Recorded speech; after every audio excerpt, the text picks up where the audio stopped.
মেঘলা দেখতে পাচ্ছেন দেশের সবচেয়ে বড় ভোগ্যপণ্যের বাজার খাতুনগঞ্জে আমি এসেছি। সকাল থেকে কিন্তু আমরা দেখতে পাচ্ছি খাতুনগঞ্জের বাজারে পণ্যের যে পণ্যবর্তী যে ট্রাক সে ট্রাকগুলো ঢুকতে শুরু করেছে, যেহেতু চট্টগ্রাম বন্দর রয়েছে।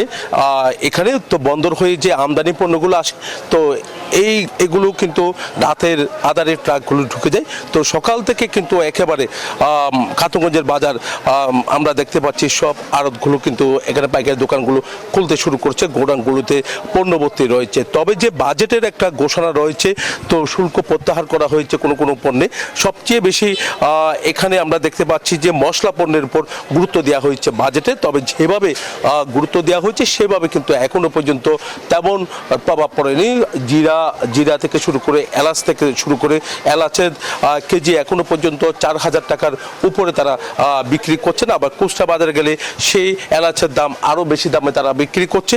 একই সাথে জিরা থেকে শুরু করে অন্যান্য যে দারুচিনি থেকে শুরু করে অন্যান্য যে পণ্যগুলো রয়েছে, তো যেসব পণ্যে কিন্তু বাজেটে গুরুত্ব দেওয়া হয়েছে এইসব পণ্যের দাম আরও কমানোর কথা রয়েছে। তবে এখানে যারা ব্যবসায়ী রয়েছে তারা বলছে সবে মাত্র কিন্তু আসলে বাজেট ঘোষণা হয়েছে, প্রস্তাবিত বাজেট যেহেতু প্রস্তাব করা হয়েছে, তো কিছুদিনের মধ্যে কিন্তু আসলে এইসব পণ্যের দাম কিছুটা কমবে বলে তারা মনে করছেন। তারা এখানে যারা ব্যবসায়ীরা রয়েছে তাদের সাথেও আমরা কথা বলেছি, তারা বলছেন যে পণ্যের কোনো সংকট নেই। আমদানিকারক যারা আছেন তারা পণ্য আমদানি করছে, যেহেতু এলসি জটিলতা অনেক কেটে গেছে, একের সাথে ডলার সংকটও কিছুটা কেটেছে। তার কারণে কিন্তু আমদানির জন্য কিন্তু যারা আমদানিকারক রয়েছে তারা চেষ্টা করছেন বিভিন্ন পণ্যগুলো কিন্তু আমদানি। তবে আমদানি খরচটা যদি কমে যায় তাহলে কিন্তু ভোগ্যপণ্যের বাজারেও নিত্যপণ্যের দাম কিছুটা কমবে, তাহলে খুচরা বাজারে কিছুটা প্রভাব পড়বে। সাধারণ মানুষ যারা আছে তারাও কিন্তু কম দামে নিতে পারবে বলে তারা মনে করছেন। এই ছিল আমার এখানকার সর্বশেষ। আমি ফিরে যাব আমার সহকর্মী অপেক্ষা করছে রংপুরে মানিকের কাছে। ধন্যবাদ জয়। আপনি যেমনটি বলছিলেন চট্টগ্রামের কথা, আমি রয়েছি উত্তরের বিভাগীয় নগরী অর্থাৎ রংপুরের সিটি বাজার। আপনি জানেন যে প্রস্তাবিত যে বাজেট 11 তারিখে ঘোষণা করা হয়েছে, সেই বাজেটের যেসব পণ্যের দাম বৃদ্ধির কথা বলা হয়েছে, বিশেষ করে কাঁচা পণ্যের যে দামগুলো সেগুলো কিন্তু এখন পর্যন্ত রংপুরের বাজারে তেমনটা প্রভাব পড়েনি। আপনি জানেন যে পেঁয়াজ, আদা, রসুনের দাম অপরিবর্তিত রয়েছে। এছাড়া অন্যান্য আপনি জানেন চিনি, ডাল, তেল এসবের দামও কিন্তু তেমনটা বাড়েনি, আগের দামই রয়েছে।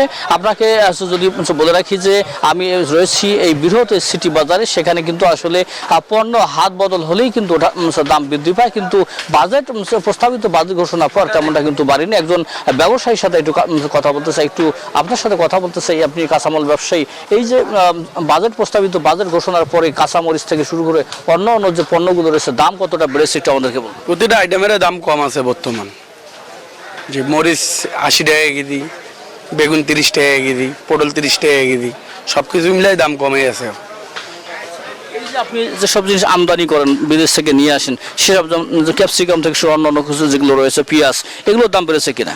সব কিছুর দাম কম আছে ভাই, পেঁয়াজ টেয়াজ সব কিছুর দাম কম আছে।